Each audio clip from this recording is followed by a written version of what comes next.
श्री यंत्र। मनुष्य समाज में शब्दों को लेकर सबसे ज्यादा भ्रांति चारों तरफ देखने को मिलती है। अगर हम यंत्र का नाम लेते हैं, मंत्र के बारे में चर्चा करते हैं या फिर यंत्र का उपयोग बताते हैं, तो लोग या तथाकथित बुद्धिजीवी तुरंत ही आपके बारे में एक विशेष नकारात्मक मानसिकता का निर्माण कर लेते हैं।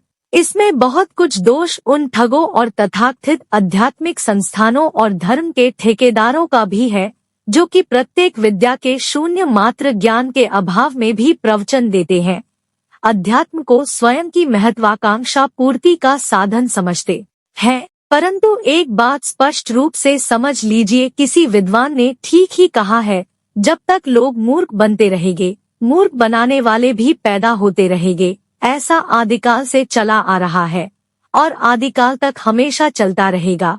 इसमें भी दो मत नहीं है। हर युग में ठगों की भरमार होती है। इसका मतलब यह नहीं है कि किसी विशेष ज्ञान तकनीक का अस्तित्व ही नहीं है। अध्यात्म में अस्तित्व अनास्तित्व जैसे तथाकथित शब्दों के लिए स्थान ही नहीं है।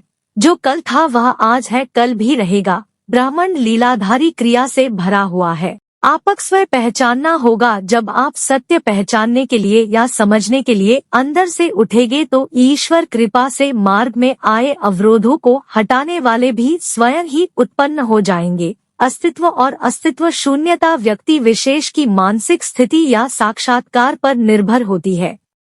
आज आप किसी क्षण विशेष में शक्ति विशेष का प्रदर्शन करते हैं, तो आपको लगता है कि अमुक शक्ति अस्तित्व में है, अन्यथा आपका मन डावाडोल ही होता रहता है।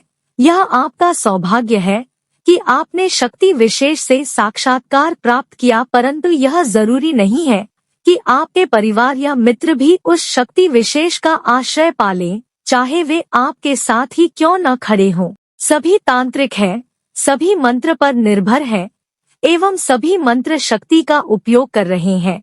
इनके अभाव में जैविक संरचना तो क्या, अन्य संरचनाएं भी सेकंड के करोड़वें हिस्से में भी जीवित नहीं रह सकती। ब्रह्मांड का प्रत्येक ग्रह निश्चित ज्यामिति में निश्चित दूरी में स्थित रहकर परिक्रमा कर रहा होता है।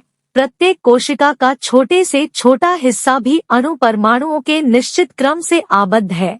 आपको बीज में मौजूद अनुवांशिक गुण एक निश्चित संरचना लिए हुए हैं।